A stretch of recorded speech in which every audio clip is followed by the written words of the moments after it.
श्री गोपाळ कृष्ण भगवान की जय। लीळा नंबर 314।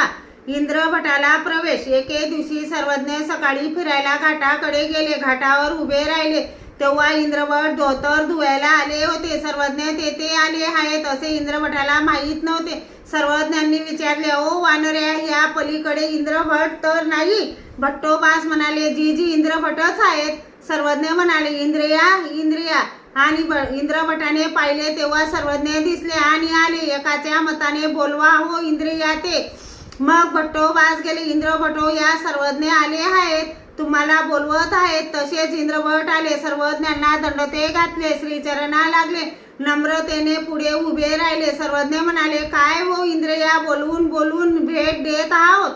इंद्रभट म्हणाले, जी सर्वज्ञ कृपाळू आहेत की। मग सर्वज्ञ अग्निकेष्टकाच्या देवळाकडे गेले, तेथे बसले। नंतर सर्वज्ञ गदो नायकाच्या वाड्यात आले, सोबत इंद्रभट होते। सर्वज्ञ दरवाजाजवळ उभे राहिले। सर्वज्ञ पारेकऱ्याला म्हणाले, याला आत येऊ देत चला, हा आमचाच आहे। पारेकरी म्हणाला, जी पण नेमके हेच आले आहेत असे मी कसे समजावे? सर्वज्ञ म्हणाले, हा येईल तेव्हा दार टिमकारील हो जी। मग सर्वज्ञ आत गेले। गदो नायकाने इंद्रभटाला पाहिले आणि भीती वाटली।